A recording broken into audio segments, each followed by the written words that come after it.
మహబూబాద్లా double bedroom ఇళ్లకు భూమి పూజ చేసిండ్రు డిప్యూటీ సీఎం కడియం శ్రీహరి. సుందరయ్య నగర్లో ఉన్న 150 మంది పేదలకు 2 అర్రల ఇండ్లు కట్టిస్తామన్నారు. ఇంటికి పైసా ఖర్చు కూడా పబ్లిక్ తోని పెట్టియమన్నారు కడియం శ్రీహరి. అన్ని ఖర్చులు సర్కారే భరిస్తదని చెప్పిండ్రు. ఇండ్ల పనుల భూమి పూజల MP Sitaram Nayak, MLA Shankar Nayak, collector, TRS లీడర్లు పాల్గొన్నారు.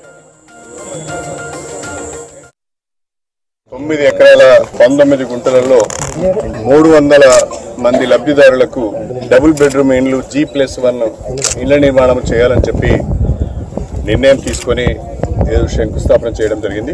రాష్ట్రంలో ఈ సంవత్సరం కూడా 1 లక్ష ఇండ్లు హైదరాబాద్ మహానగరంలో, 1 లక్ష ఇండ్లు గ్రామీణ ప్రాంతాలలో నియోజకవర్గానికి 1000 ఇండ్ల చొప్పున డబుల్ బెడ్రూమ్ ఇళ్ల నిర్మాణం చేపట్టాలని గౌరవ ముఖ్యమంత్రి గారు నిర్ణయం తీసుకొని ఆ మేరకు ఆదేశాలు కూడా ఇవ్వడం జరిగింది. ప్రభుత్వ భూములలో అర్హులైన పేదవారికి పక్కా ఇళ్ల నిర్మాణం చేపట్టాలనేదే తెలంగాణ ప్రభుత్వం యొక్క ఆలోచన. ఆ ఆలోచనలో భాగంగా ఈరోజు 9 ఎకరాల 19 గుంటలను సేకరించి, ప్రభుత్వ భూమిని సేకరించి ఇక్కడ 300 మంది లబ్ధిదారులకు మేలు జరిగే విధంగా ఇళ్ల నిర్మాణం చేపట్టారు.